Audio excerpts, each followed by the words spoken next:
Voici le deuxième épisode épique web radiophonique des palpitantes aventures du baron Gros-Sex et de son fidèle acolyte Pépito, présenté par la compagnie Crapaud Roi. Aujourd'hui, vous apprendrez comment l'intrépide droit dans ses bottes, courageux et toujours classe sauf quand il ne l'est pas, baron Gros-Sex se retrouve à confronter à la mort face à des assassins chinois.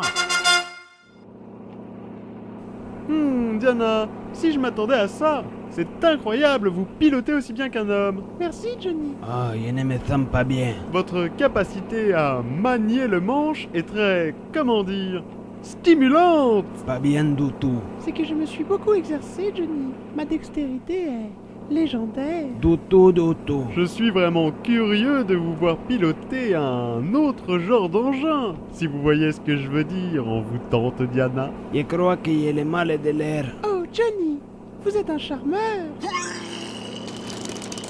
Je crois que notre Pépito nous a lâché un gros granola. Est-ce que ça va, mon bon ami velu? Ça va mieux, Signor Gros-Sex. C'est la première fois que je prends l'avion. Et je pense que le fait que votre race mange très épicé n'arrange pas les choses. Je vais ouvrir la porte de l'avion pour vous faire un peu d'air. Ne faites pas ça, malheureux. Ay, caramba! Oh mon Dieu! Pépito vient de se faire éjecter de l'avion! C'est horrible. Au secours, Signor Gros-Sex!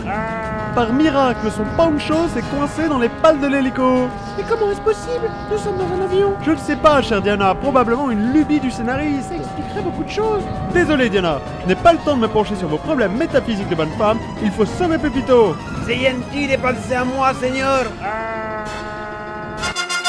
Pendant ce temps, à quelques milles de là, nous retrouvons les trois assassins chinois à la solde de Ling Chong-Han, le parrain de la pègre hongkongaise d'Amérique du Sud, à bord d'un zeppelin poursuivant sans relâche l'avion du baron.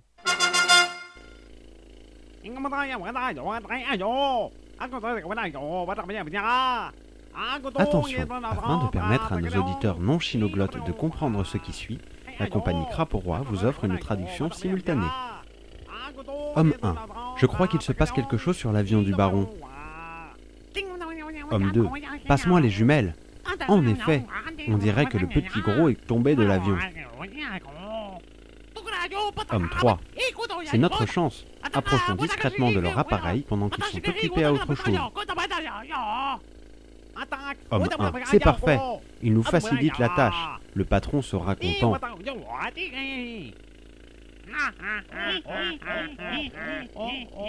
Il rit. Retournons à bord de l'avion hélicoptère du baron Gros-Sex qui tente corps et âme de sauver Pépito d'une mort certaine. Vite, Diana, passez-moi cette cordelette. Je vais faire un lasso comme à l'époque où j'attrapais les bisons dans le Connecticut avec mon ami Peau Rouge, patte de babouin. Tenez bon, mon ami. Oh, is. Ça y est, je te tiens. Vite, maintenant qu'il est à l'intérieur, fermez la porte. Gracias, Signor Gros-Sex. Vous m'avez sauvé la vie. Ce n'est rien, Pépito, tu aurais fait la même chose pour moi, vieux frère, j'en suis sûr. Et je ne suis pas certain. Quel héroïsme, Johnny. Vous m'impressionnez. Eh bien, ma chère, vous venez d'avoir un avant-goût du quotidien de Johnny Justice, baron de Gros-Sex. Sinon, Diana, en dehors de ce petit accro, comment se passe le vol? Sans problème, Johnny. Nous serons bientôt arrivés aux ruines de Pachacamac, dans la périphérie de Lima, au Pérou, l'antique cité inca. Magnifique! Malgré le fait que tous les Péruviens ressemblent à des pruneaux, je sens qu'une grande aventure nous attend. Tiens, quel est ce bruit? Il y a un zeppelin au-dessus de nous qui nous envoie des bombes. Je perds le contrôle. Dame Ned, on s'écrase!